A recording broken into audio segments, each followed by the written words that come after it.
Mix by Yadav films Bhojpuri Sonu channel.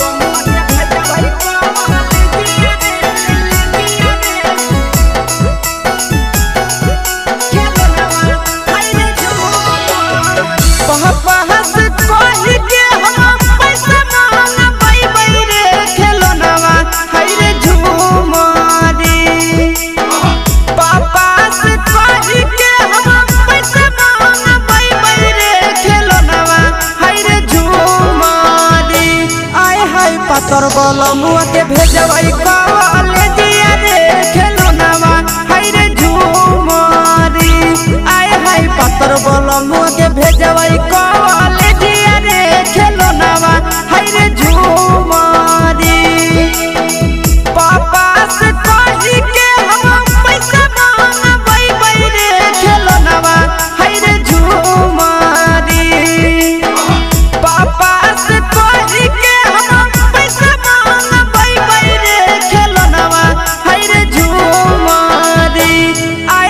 पातर बलमुआ के भेजवाई कॉलेजिया रे खेलनवा हाय रे झूमरी आय हाय पातर बलमुआ के भेजवाई कॉलेजिया रे खेलनवा हाय रे झूमरी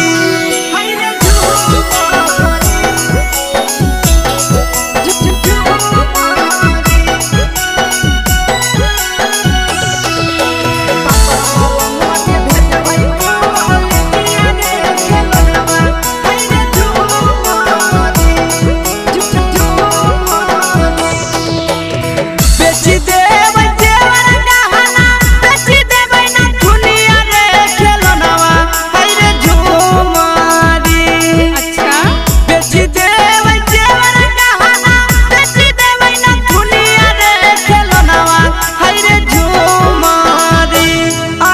पातर बलमुआ के भेजवाई कॉलेजिया रे खेलनवा हाय रे झूमरी आय हाय पातर बलमुआ के भेजवाई कॉलेजिया रे खेलनवा हाय रे झूमरी बेची देबै देवर गहना बेची देबै ना दुनिया रे खेलनवा हाय रे झूमरी अच्छा बेची देबै देवर गहना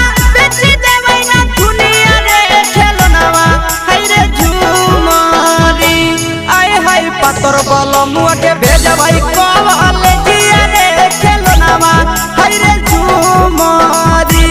आय हाय पातर बलमुआ के भेजवाई कॉलेजिया रे खेलनवा हाय रे झूमरी हाय रे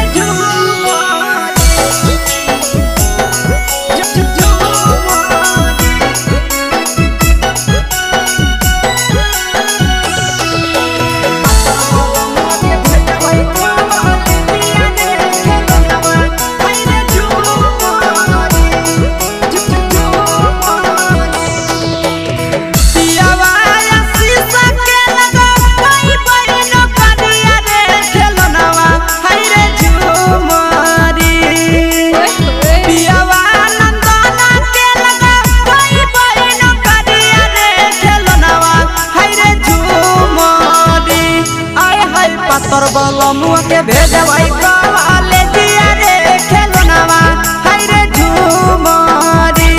आय हाय पातर बलमुआ के भेजवाई कॉलेजिया रे खेलनवा हाय रे झूमरी पियावा विकेश के लगा भाई बहन करिया रे खेलनवा हाय रे झूमरी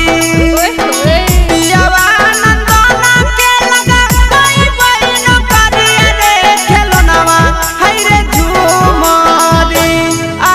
पातर बलमुआ के भेजवाई कॉलेजिया रे खेलनवा हाय रे झूमरी आय हाय पातर बलमुआ के भेजवाई।